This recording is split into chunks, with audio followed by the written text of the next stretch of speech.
वृश्चिक राशि वाले बंधुओं, आप सभी का बहुत बहुत स्वागत है आपके अपने वैदिक मंथन भिंड यूट्यूब चैनल में। बंधुओं, आज का यह जो कार्यक्रम है यह आपके जीवन में एक बहुत ही बड़ा मोड़ लेकर आने वाला है और इस बात की हम आपको पूरी गारंटी देते हैं कि यदि आपने इस कार्यक्रम में बताई गई हर एक बात को बारीकी से समझ लिया तो आपके जीवन भर के सारे दुख और दर्द एक झटके में समाप्त हो जाएंगे। जी हाँ बंधुओं, आज हम आपको एक ऐसी छुपी हुई गुप्त महाविद्या के बारे में बताने जा रहे हैं जिसके बारे में कोई नहीं जानता है, क्योंकि यह बहुत ही गुप्त है। लेकिन जो भी इसके बारे में जानता है उसके बारे न्यारे निश्चित हैं। यह एक पवित्र वैदिक चीज है। इसे आपको हमारे द्वारा बताए गए नियम के आधार पर अपने घर ले आना है और एक निश्चित स्थान पर छुपा कर रख देना है। फिर उसके बाद जो आपने अब तक जीवन में नहीं पाया है वह सब आपको मिल जाएगा और जितनी दुख और तकलीफ आपने जीवन में आज तक देखी हैं वे सारी आपके देखते देखते ही समाप्त हो जाएंगी। बंधुओं, यह कोई साधारण चीज नहीं है। इसे आप भगवान का सीधा आशीर्वाद समझिए जो माता रानी की कृपा और आशीर्वाद से आज आपको मिलने जा रहा है। तो जयकारा बोलो माता रानी का, जगत माई महामाई माँ भद्रकाली की जय बोलो, माता रानी के सांचे दरबार की जय बोलो। बंधुओं, हम लंबे समय से देखते चले आ रहे हैं कि आपके जीवन में कुछ समस्याएं ऐसी हैं जिनका समाधान आप ढूंढ नहीं पा रहे हैं। कुछ लोगों के जीवन में कर्ज की समस्या इतनी अधिक बढ़ चुकी है कि अब उन्हें समझ में ही नहीं आ रहा है कि आखिर इस समस्या का समाधान निकालें तो कैसे निकालें। समय और परिस्थितियों में फंसकर इतनी भयानक समस्या आज उनके सामने खड़ी है कि अब उसे हल कर पाना मुश्किल है। ठीक इसी प्रकार कुछ लोगों के जीवन में पैसे रुपए की इतनी अधिक तंगी चल रही है कि हर तरफ से प्रयास करने के बाद भी पैसे की कहीं से भी कोई आवक नहीं हो पा रही है। जो थोड़ा बहुत पैसा कमाकर आप लोग लेकर आ पाते हैं वह भी कब आया और कब चला गया इसका आपको पता ही नहीं चल पाता है। खूब मेहनत करने के बाद भी आप अपनी रोजाना की छोटी मोटी जरूरतों के लिए भी अपना मन मार रहे हैं। इसी के साथ साथ बंधुओं, कुछ लोगों के जीवन में रिश्ते नातों को लेकर भी बड़ी ही भयंकर उथल पुथल मची हुई है। जिन लोगों से आप सच्चा प्रेम करते हैं और चाहते हैं आप कि वे आपकी बातों को सुनें, समझें, आपको हिम्मत बधाएं, बुरे वक्त से लड़ने का हौसला दें, वे लोग ही आपसे प्रेम से बात तक नहीं करना चाहते हैं, आपसे 2 मिनट रुककर आपके हालचाल भी नहीं लेना चाहते हैं, आपकी भावनाओं की कोई कदर नहीं करते हैं। इन सब चीजों को देखकर आपका मन दुखी हो चुका है। अब बंधुओं, समस्याएं तो और भी बहुत सारी हैं, लेकिन केंद्र में मूल समस्या अगर देखा जाए तो रुपए पैसे की समस्या सबसे बड़ी समस्या है। इसी की वजह से आप चैन से सांस नहीं ले पा रहे हैं, खुद की जरूरतें पूरी नहीं कर पा रहे हैं, अपने रिश्ते नातों की कोई भी जरूरतें पूरी नहीं कर पा रहे हैं और रात दिन बस इसी विचार में लगे रहते हैं कि कैसे पैसे की आवक हो, कैसे जीवन सुंदर हो, कैसे सबके साथ प्रेम पूर्वक आप भी अपने जीवन का आनंद ले सकें। अब यहाँ पर बंधुओं, हम यह भी जानते हैं कि आप लाखों करोड़ों की दौलत नहीं चाहते हैं। आप तो केवल इतना पैसा कमाना चाहते हैं कि आपका जीवन सुखी हो जाए, पैसे को लेकर आपकी तंगी और परेशानी दूर हो जाए और जो थोड़ा बहुत कर्जा वर्जा भी है आपके ऊपर वह भी समाप्त हो जाए और अपने परिवारजनों की और आप अपनी स्वयं की भी जरूरतें खुशी खुशी पूरी कर पाएं और कुछ भविष्य के लिए भी बचा पाएं। एक बात और है कि आप एक ऐसे इंसान हैं जो बहुत ही ज्यादा संतोष रखते हैं। आप बहुत ज्यादा चीजों से लालच नहीं करते हैं। जो आपको मिल जाए उसे ही ईश्वर का प्रसाद समझकर ग्रहण कर लेते हैं और खुशी खुशी अपने जीवन को जीते हैं। लेकिन असली दुख और तकलीफ तो तब होती है आपको जब सचमुच में मेहनत करने के बाद भी आपको सही नतीजे प्राप्त नहीं होते हैं और आप थक हार कर जीवन को निराशा के साथ जीते हैं और अपनों को ही अपने से दूर जाते हुए देखते हैं। जी हाँ बंधुओं, तो कुल मिलाकर देखा जाए तो हर एक समस्या का केंद्र पैसा ही है और आपको इस समय पैसे की बहुत अधिक आवश्यकता है। अब एक बात यहाँ पर आप ध्यान से समझिए कि आप मेहनत करके दिमाग लगा के पैसा लगाकर पैसा कमाने की कोशिश खूब कर चुके हैं और कर भी रहे हैं, लेकिन इससे काम नहीं चल रहा है। केवल इतने से ही पैसा नहीं कमाया जा सकता, इससे केवल पेट भरा जा सकता है, रोजी रोटी कमाई जा सकती है, लेकिन बड़ी रकम, बड़ी आमदनी, बड़ा फायदा नहीं लिया जा सकता है। उसके लिए आपको दैवी कृपा की आवश्यकता रहेगी। हमने अपने पिछले कुछ कार्यक्रमों में भी इसके विषय में आपको गहराई से समझाया है। आज के इस कार्यक्रम में भी हम आपको समझाने जा रहे हैं। साथ ही साथ हम आपको एक ऐसी वैदिक और बेहद ही शक्तिशाली चीज के बारे में बताने जा रहे हैं, जिसे आज ही जब आप इस कार्यक्रम को सुन रहे हैं या फिर कल ही अपने घर में लेकर आकर एक विशेष नियम और विधि विधान के साथ इस विशेष स्थान पर रख देना है और उसके बाद इंतजार करना है। फिर आप देखना कैसे सफलता आपके कदम चूमती है। आप जरा सी भी मेहनत करेंगे, थोड़ा सा भी प्रयास करेंगे और लंबी चौड़ी बड़ी बड़ी सफलताएं आपको आकर मिलेंगी। यही होता है जब सौभाग्य साथ देता है, भगवान की कृपा प्राप्त हो जाती है। बाकी मेहनत करने से कुछ नहीं होता, मेहनत करनी है परंतु भगवान की कृपा और आशीर्वाद सबसे पहले चाहिए। और भगवान की कृपा और आशीर्वाद यूं ही नहीं मिल जाते हैं, उसके लिए प्रयास करना पड़ता है। उम्मीद करते हैं बंधु कि आपको सारी बातें समझ में आ रही होंगी। अब आपको इस कार्यक्रम को अंत तक देखना है। हम सारे नियम और विधि विधान और इस एक विशेष चीज के बारे में सारी बातें आपको विस्तार से बताने जा रहे हैं। बंधुओं, आप तो जानते ही हैं कि हम जब भी आपके लिए कोई कार्यक्रम लेकर आते हैं तो उस कार्यक्रम में बताई गई बातें बेहद शक्तिशाली होती हैं। और बहुत सारे ऐसे जातक हैं जो हमें लौटकर बहुत धन्यवाद देते हैं कि गुरुजी, आपके बताए हुए उपाय से बहुत बड़े बड़े चमत्कार हुए, हमारा कर्जा चुक गया। कोई कहता है कि घर का क्लेश शांत हो गया, कोई कहता है कि मानसिक शांति प्राप्त हुई, किसी की आमदनी बढ़ गई। यानी हर प्रकार की तकलीफें दूर होती चली जा रही हैं। इन उपायों में इतनी अधिक शक्ति है जिनको यूं बता पाना बहुत मुश्किल है। इन्हें तो बस प्रयोग करके इनकी शक्ति को खुद महसूस किया जाना चाहिए। उसी में इन उपायों का आनंद है और हमारी मेहनत भी सफल हो।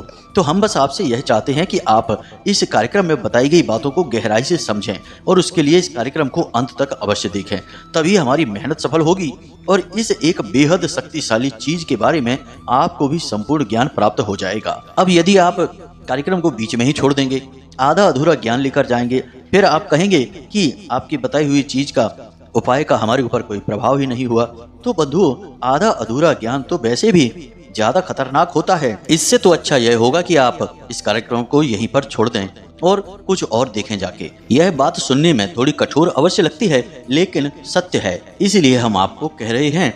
हम तो केवल आपको सत्य बताने में ही यकीन करते हैं, इधर उधर की बातें करने में हमारा कोई विश्वास नहीं है। तो उम्मीद करते हैं बंधुओं कि आप हमारी भावनाओं को समझ रहे हैं और इस कार्यक्रम में अंत तक अवश्य ठहरेंगे और इसका पूरा लाभ निश्चित तौर पर प्राप्त करेंगे। तो चलिए आज के इस विशिष्ट कार्यक्रम की शुरुआत करते हैं, लेकिन उससे पहले हम चाहेंगे कि आप माता रानी को आभार अवश्य व्यक्त करें, क्योंकि उन्हीं की कृपा और आशीर्वाद से ऐसे विशेष कार्यक्रम आप तक पहुंच पाते हैं। तो चलिए कमेंट बॉक्स में लिखिए, जय माँ भद्रकाली कृपा करो। एक बार नहीं 3 बार लिखना। माता रानी आपके ऊपर पूरी कृपा बनाएंगी, अपना आशीर्वाद देंगी, हमें पूर्ण विश्वास है। इसी के साथ साथ यदि आप इस कार्यक्रम पर पहली बार आए हैं तो इसे सब्सक्राइब अवश्य कर लें। बगल में जो सब्सक्राइब का बटन है उसे अभी दबा दें। ऐसा करते ही आप न केवल हमारे बल्कि माता रानी के दिव्य परिवार के सदस्य बन जाएंगे और फिर माता रानी की सीधी कृपा और आशीर्वाद आप तक अपने आप पहुंचने लगेगी, क्योंकि परिवार के सदस्यों के बारे में तो सभी सोचते हैं, माता रानी भी सोचेंगी ही।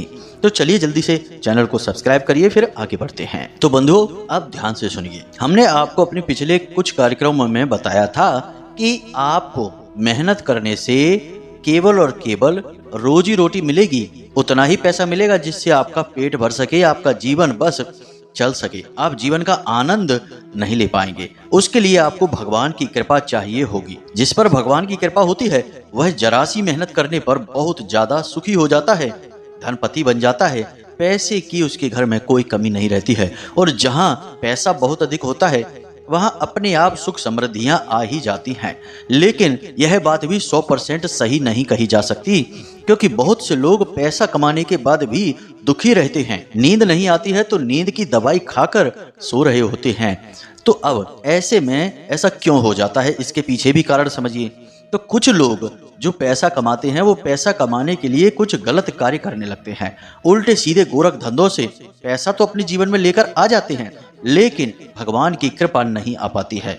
यानी कि पैसे का जो भौतिक स्वरूप है वही तो घर में आ जाता है, लेकिन माता लक्ष्मी की ऊर्जा उनके जीवन में नहीं आती। तो वह जो पैसा जिसे वो खींच कर लाए हैं गलत अनैतिक कार्यों से, वह पैसा उनके जीवन में दुख का कारण बन जाता है, क्योंकि बिना प्रभु की कृपा से प्राप्त हुई चीजें केवल और केवल दुख ही दे सकती हैं। इसीलिए उस पैसे को प्राप्त करने के बाद भी वे उस पैसे को भोग नहीं पाते हैं। घर में तमाम बीमारियां, कलह, क्लेश और तमाम उल्टे सीधे नीच काम भी होने शुरू हो जाते हैं, क्योंकि वह पैसा इंसान की मानसिकता को भी भ्रष्ट करने लगता है। तो अब ऐसे में आपको चाहिए एक ऐसा रास्ता, ऐसा तरीका जिससे ना केवल आपके जीवन में ढेर सारा पैसा भी आए, बल्कि स्वयं भगवान श्री हरि विष्णु और माता लक्ष्मी की कृपा भी आपके जीवन में, आपके घर में प्रवेश कर जाए। क्योंकि जब दोनों चीजें होंगी, यानी भौतिकता और आध्यात्मिकता, तब जीवन में शांति होती है और आप चीजों का सही उपभोग, या यूं कहें कि उपयोग कर पाते हैं। तो अब जो हम आपको बताने जा रहे हैं, उन चीजों का सीधा संबंध भगवान श्री हरि विष्णु और माता लक्ष्मी से ही है। क्योंकि जब आप इनकी ऊर्जाओं को आकर्षित करेंगे, यानी स्वयं भगवान को अपने घर में लेकर आएंगे, तो इनके पीछे पीछे भौतिक जो धन संपत्ति है, यानी कागज के जो नोट हैं, जो आपका अकाउंट बैलेंस है, वह तो अपने आप ही भर जाएगा। क्योंकि इसका कारण यह है कि आध्यात्मिक चीजों के पीछे ही भौतिक चीजें चलती हैं, यानी कि ऊर्जा के सहारे से ही भौतिक चीजों का संचालन किया जा सकता है। इसे आप ऐसे समझ सकते हैं कि आपके घर में जितने भी इलेक्ट्रॉनिक आइटम हैं, यदि आप केवल अपने घर में इलेक्ट्रॉनिक आइटम लाकर रख लें और आपके घर में बिजली ना हो, तो फिर क्या आप इन आइटम्स को, इन चीजों को चला पाएंगे? नहीं। इन चीजों को चलाने से पहले, इन्हें अपने घर में लाने से पहले आपको अपने घर में बिजली का सही इंतजाम करना होगा, सही लाइट की फिटिंग करनी होगी, सही तरीके से लाइट को व्यवस्थित करना होगा। तब आप चीजें लाएंगे तो उन चीजों को ठीक तरीके से संचालित कर पाएंगे, वरना चीजें होते हुए भी आप उन्हें उपयोग नहीं कर पाएंगे। बस उन्हें अपने पास रखे रहेंगे और एक बोझ की तरह उन्हें ढोते रहेंगे। ठीक ऐसा ही होता है बिना ऊर्जाओं के, बिना भगवान की कृपा से जबरदस्ती कहीं से गलत तरीकों से पैसे को लेकर आने के बाद, ले तो आते हैं लोग, लेकिन उसका उपयोग नहीं कर पाते हैं। उसका बिना सोचे ही, बिना चाहे ही दुरुपयोग होता रहता है। तो यहाँ पर हम पूरा ध्यान इस बात पर देंगे कि पहले हम भगवान की ऊर्जा को, माता रानी की ऊर्जा को आपके घर में लेकर आएंगे। उसके बाद फिर जो भी आप काम धंधे व्यापार कर रहे हैं उन्हें करते रहिए। आपको कोई फेरबदल करने की जरूरत नहीं है। उन्हीं काम धंधे व्यापार में आपको नए रास्ते मिलने लगेंगे। अपने आप आपकी बुद्धि इस प्रकार हो जाएगी कि आप ऐसे ऐसे निर्णय लेंगे जो आपको सफलता की मार्ग पर लेकर जाएंगे। याद रखना बंधुओं कि इस संसार में आगे बढ़ने के लिए, तरक्की करने के लिए और बहुत कामयाब होने के लिए कोई अलग से काम करने की आवश्यकता नहीं है। वही काम करिए जिसे आप कर रही हैं। यदि ईश्वर की कृपा है तो उसी काम में आपको कामयाबी मिलेगी। कई लोग आपने देखे होंगे जो छोटी सी चाय की टपरी से काम शुरू करते हैं और बाद में लाखों करोड़ों में खेल रहे होते हैं। छोटी छोटी सी रेहड़ी लगाते हैं और बड़े बड़े रेस्टोरेंट और होटल के मालिक बन जाते हैं। बाकी सभी रेहड़ी वाले तो होटल के मालिक नहीं बनते और ना ही सभी चाय की टपरी वाले करोड़पति बन जाते हैं। जिनके साथ भगवान है, केवल उनका ही उद्धार होता है। तो बस उम्मीद करते हैं आपको यहाँ तक सारी बातें समझ में आ गई होंगी। अब हम अपने मुख्य विषय को शुरू करते हैं। आपको चीज़ों के बारे में बताना शुरू करते हैं। तो जिन चीज़ों के बारे में हम आपको बता रहे हैं, आप उन चीज़ों को नोट कर लें और इन सब चीज़ों की एक पोटली बनानी होगी। इस पोटली को बनाने के बाद कुछ विशेष विधि विधानों के साथ इसे अपने घर में एक विशेष निश्चित स्थान पर रखना होगा। फिर इसे समय समय पर धूनी, यानी कि जो आप अपने घर में धूप जलाते हैं, दीप जलाते हैं, उसकी धूनी देते रहना होगा ताकि इसके अंदर सकारात्मक ऊर्जा का प्रवाह लगातार बना रहे। तो ध्यान से सुनिए सारी बातों को। तो सबसे पहले आपको चाहिए एक एकाछी नारियल। एकाछी नारियल एक विशेष नारियल होता है जिसे स्वयं माता लक्ष्मी का स्वरूप माना जाता है। नारियल को वैसे भी श्रीफल कहते हैं और श्री माता लक्ष्मी का ही नाम है। तो सबसे पहले आपको एकाछी नारियल एक चाहिए। लाल रंग का कपड़ा पोटली बनाने के लिए, लाल रंग का ही धागा उस पर लपेटने के लिए। इसी के साथ साथ 7 गोमती चक्र। गोमती चक्र भगवान श्री हरि विष्णु नारायण का प्रतीक माने जाते हैं और हर प्रकार की नकारात्मक ऊर्जा को काटने के लिए विश्व प्रसिद्ध होते हैं। इसी के साथ साथ एक इलायची का जोड़ा, एक लौंग का जोड़ा, थोड़े से खड़े धनिये और एक हल्दी की गांठ और एक छोटा सा भोजपत्र का कागज और अष्टगंध की स्याही और अनार की कलम। अब यदि आपको भोजपत्र नहीं मिल पाता है तो चिंता की बात नहीं है। सफेद रंग का कोई भी साधारण कागज ले लें और लाल रंग की कलम से उसके ऊपर इस मंत्र को लिखना होगा जो हम आपको बताने जा रहे हैं। वैसे तो यह उपाय जो हम आपको बता रहे हैं, इस उपाय को आपको गुरुवार या शुक्रवार के दिन करना चाहिए, लेकिन पितृपक्ष के दिनों में आप इस उपाय को किसी भी दिन करेंगे आपको समान फल प्राप्त होंगे। तो अब आपको करना क्या है, जरा ध्यान से सुनिए। इस उपाय को करने के लिए आपको भगवान श्री हरि विष्णु और माता लक्ष्मी की तस्वीर चाहिए, यानी एक ही तस्वीर में माता रानी और भगवान दोनों एक साथ विराजमान हो। और याद रखना कि तस्वीर ऐसी हो जिसमें कि प्रभु और माता रानी खड़ी हुई अवस्था में ना हो, बैठे हो, विराजमान हो, या भगवान क्षीर सागर में शयन कर रही हो और माता रानी उनके पैर दबा रही हो। यह सर्वश्रेष्ठ तस्वीर रहेगी। आपको इसी तस्वीर की आवश्यकता रहेगी क्योंकि इस तस्वीर के माध्यम से भगवान हमेशा के लिए आपके यहाँ विराजमान रहेंगे।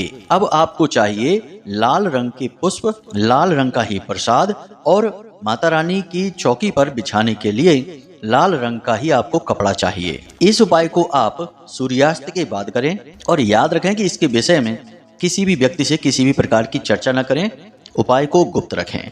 अब आपको करना क्या है, जरा ध्यान से समझिए। बंधु, याद रखना कि हमने जो चीजें आपको बताई हैं वे सारी चीजें आपको पूजा पाठ की दुकान पर आसानी से प्राप्त हो जाएंगी और कुछ चीजें तो आपके घर में ही मौजूद होंगी। अब इस उपाय को आप बिल्कुल भी हल्के में मत लेना। यह बहुत ही शक्तिशाली, बहुत ही कारगर उपाय है। जिसने इस उपाय को किया है उसके जीवन में पैसे की जबरदस्त तरीके से आवक हुई है और जीवन में और रिश्ते नातों में सुख शांति भी निश्चित तौर पर आई ही है। तभी हम आपको यह उपाय बता रहे हैं। याद रखना बंधुओं कि हम आपको जो भी उपाय और क्रिया बताते हैं पहले उसे हम कई लोगों पर चेक करते हैं, उसकी प्रामाणिकता को जांचते हैं और जब वह सिद्ध हो जाता है तभी हम उस उपाय को आपको इस वीडियो कार्यक्रम के माध्यम से बताते हैं। तो इनकी सत्यता और प्रामाणिकता पर बिल्कुल भी प्रश्न चिन्ह मत लगाना, वरना आप अनजाने में ही अपना नुकसान करवा बैठेंगे क्योंकि आप साक्षात भगवान का निरादर कर बैठेंगे। तो अब आपको इस प्रक्रिया को कैसे करना है इसे ध्यान से सुनिए। आपको क्या करना है कि सारी सामग्री को एक साफ स्वच्छ प्लेट में कपड़े को बिछाकर उसके ऊपर सजाकर रख देनी है। लाल रंग के कपड़े पर जिसमें आप पोटली बनाएंगे उसी कपड़े के ऊपर सारी सामग्री को रख देंगे। अब संपूर्ण सामग्री के ऊपर थोड़ा थोड़ा गंगा जल छिड़केंगे ताकि संपूर्ण सामग्री शुद्ध हो जाए। अब आपको इस सामग्री को जागृत करना है, यानी अभिमंत्रित करना है। बिना अभिमंत्रित किए कोई भी चीज अपनी ऊर्जा को उत्सर्जित नहीं कर सकती। बिल्कुल वैसे ही मानिए जैसे कि बैटरी में ऊर्जा तो होती है, लेकिन जब तक आप उस ऊर्जा को सही तरीके से तारों के माध्यम से जोड़ेंगे नहीं तब तक आपके घर में बिजली नहीं चलेगी, बल्ब और ट्यूबलाइट नहीं जलेगी। इसी प्रकार से चीजों की ऊर्जा होती है। तो जब आप उस ऊर्जा को अभिमंत्रित करते हैं तभी वह आपके जीवन में परिवर्तन लेकर आ पाती है। तो चलिए अब ध्यान से सुनिए। आपको करना क्या है कि सूर्यास्त के बाद यानी 9 बजे के आसपास आप स्नान आदि करके अपने पूजा घर में जाइए और चौकी बिछाइए और वहां पर लाल रंग का कपड़ा बिछाकर भगवान की तस्वीर को सामने रखिए और उसी तस्वीर के सामने आप इस सामग्री को प्लेट में सजाकर भगवान के सामने रख देंगे।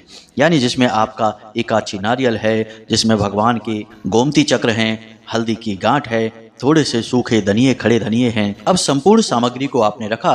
अब यदि भोजपत्र आपको मिल गया है तो आप उस भोजपत्र पर माता रानी के इस मंत्र का उच्चारण करते हुए इसी मंत्र को लिखें। तो ध्यान से सुने, मंत्र क्या है। आपके मोबाइल की स्क्रीन पर भी यह मंत्र आपको दिखाई दे रहा है। तो मंत्र को ध्यान से सुने। ओम श्रीम ह्रीम श्रीम कमले कमलालये प्रसीद प्रसीद श्रीम ह्रीम श्रीम ओम महालक्ष्मी नमः। आपको इस मंत्र को कम से कम 3 बार इस कागज पर लिखना है। इसके बाद इस कागज को भी फोल्ड करके यानी मोड़कर आप उसी सामग्री के साथ रख दीजिए। अब आप एक गाय के घी का दीपक जलाइए और माता रानी का आचमन करिए और उसके बाद प्रसाद चढ़ाइए, पुष्प चढ़ाइए और उसके बाद हाथ में एक लाल रंग का पुष्प लेकर माता रानी के सामने संकल्प करिए। संकल्प में आप अपना नाम, अपना स्थान यानी अपना पता और अपना गोत्र आदि का उच्चारण करते हुए माता रानी से कहिए कि हे माता रानी, हम आपके नाम से इस उपाय को, इस क्रिया को कर रहे हैं और हम चाहते हैं कि आप स्वयं भगवान के साथ हमारे घर में विराजमान हो जाएं, ताकि हमें जीवन का सुख और आनंद प्राप्त होने लगे। और आपको कहना है कि हम आपके सामने संकल्प ले रहे हैं कि हम आपके इस दिव्य मंत्र की 3 माला का जाप करेंगे। यदि आप मेहनती इंसान हैं तो 9 माला का जाप करें। यदि आप समय कम रखते हैं या आपके अंदर इतनी कार्य क्षमता नहीं है तो आप 3 माला जाप कर लें, इतने से भी काम हो जाएगा। अब जाप करने के लिए आपको कमल गट्टे की माला लगेगी। कमल गट्टे की माला से ही आप जाप करें, तभी आपको इस मंत्र का पूरा लाभ प्राप्त हो पाएगा। और याद रखें कि जब आप इस मंत्र का जाप कर रहे हो उस समय आपका दीपक बुझना नहीं चाहिए, दीपक लगातार जलते रहना चाहिए। मंत्र हमने आपको बता दिया है। जो मंत्र आप उस भोजपत्र पर लिखेंगे या सफेद रंग के कागज पर लाल रंग की स्याही से लिखेंगे, उसी मंत्र का आपको उच्चारण करना है। 1 माला, 2 माला, 3 माला, इस तरह आपको 3 माला जाप करनी है। अगर मेहनत करेंगे, 9 माला जाप करेंगे तो इस प्रयोग का सर्वोत्तम लाभ आपको प्राप्त हो जाएगा। याद रखें कि इस माला का प्रयोग करते समय आपको यह पूरा जाप एक ही स्थान पर बैठकर बिना स्थान परिवर्तन किए एक बार में करना है। यानी आप बीच में उठ नहीं सकते हैं, किसी से कोई बात नहीं कर सकते हैं और इस कार्य में किसी भी तरीके की रोक टोक या व्यवधान नहीं होना चाहिए। तभी हम आपको यह कार्य रात में करने के लिए कह रहे हैं। परिवार के सदस्यों से आप कह दें कि कोई आपको टोके ना, आप कोई विशेष पूजा पाठ कर रहे हैं। अब जब आपका जाप समाप्त हो जाए उसके बाद आप संपूर्ण सामग्री को माता रानी के सामने रखी छोड़ दें रात भर के लिए, और कोशिश करें कि दीपक थोड़े बड़े आकार का लें, तो आपका जाप समाप्त होने के बाद भी लगभग रात भर वह दीपक वहां जलता रहे। यानी जो अखंड ज्योति वाले दीपक होते हैं उन दीपकों का प्रयोग करें, उनमें ज्यादा घी आ जाता है और रात भर वह दीपक जलता रहेगा। उसके ऊपर कांच रख सकते हैं ताकि वह हवा से सुरक्षित रहेगा। अब आपको अगले दिन क्या करना है? अगले दिन सूर्योदय से पहले जाग जाएं और स्नान आदि करने के बाद आप भगवान के सामने जाएं, विराजमान हो जाएं। उसके बाद हाथ जोड़कर भगवान से प्रार्थना करें कि हे भगवान, हम आपसे प्रार्थना करते हैं कि आप इस संपूर्ण सामग्री के रूप में स्वयं माता लक्ष्मी के साथ हमारे घर में विराजमान हो जाएंगे। हम सच्ची भक्ति और श्रद्धा के साथ आपका विशेष पूजा पाठ और ध्यान करने का संकल्प करते हैं। ऐसा कहते हुए आपको वहां पर गाय का एक दीपक फिर से जलाना है। यदि वह पुराना दीपक जल रहा है अभी तक तो कोई बात नहीं है, उसे ही जलते रहना है, नया दीपक आपको नहीं जलाना है। अब आपको संपूर्ण सामग्री को उठा लेना है और उसी लाल धागे से, जो हमने आपको बताया था, लाल धागे से लपेटकर उसे पोटली का रूप दे देना है। इस पोटली के अंदर संपूर्ण सामग्री को आपको रख लेना है। यानी कि वही एकाक्षी नारियल है, आपके गोमती चक्र हैं और वह जो कागज है जो आपने मंत्र लिखकर वहां पर रखा हुआ था वह कागज भी है। सारी सामग्री को आपको उसी में अंदर रख देना है, पोटली का आकार दे देना है। अब इस पोटली को आप 2 स्थानों पर रख सकते हैं। एक स्थान आपकी तिजोरी, यानी जहां आप पैसे वगैरह रखते हैं, कोई अलमारी होगी, कोई तिजोरी होगी, वहां पर आप रखें। लेकिन याद रखें कि हर इंसान की उस जगह पहुंच नहीं होनी चाहिए। यानी कि कोई भी इंसान उस अलमारी को ना खोले और उस पोटली को ना छुए। एक बार पोटली को स्थापित करने के बाद वह पवित्र स्थान बन जाता है, तो उसे किसी भी समय कोई भी ना छुए तो ज्यादा बेहतर है। तो इससे अच्छा यह है कि आप इसे अपने पूजा घर में भगवान के श्री चरणों में ही समर्पित रख दें। अब आपने इसे भगवान के श्री चरणों में रख दिया।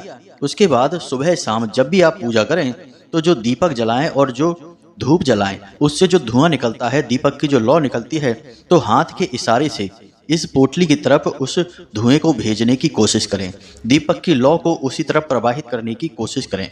इसे धूनी कहते हैं। धूनी देने से पवित्र ऊर्जाएं हमेशा जागृत बनी रहती हैं और किसी भी प्रकार की यदि नकारात्मकता आई होगी तो वह भी भाग जाती है। हमारा आपसे निवेदन है कि आप एक बार इस उपाय को करके अवश्य देखें।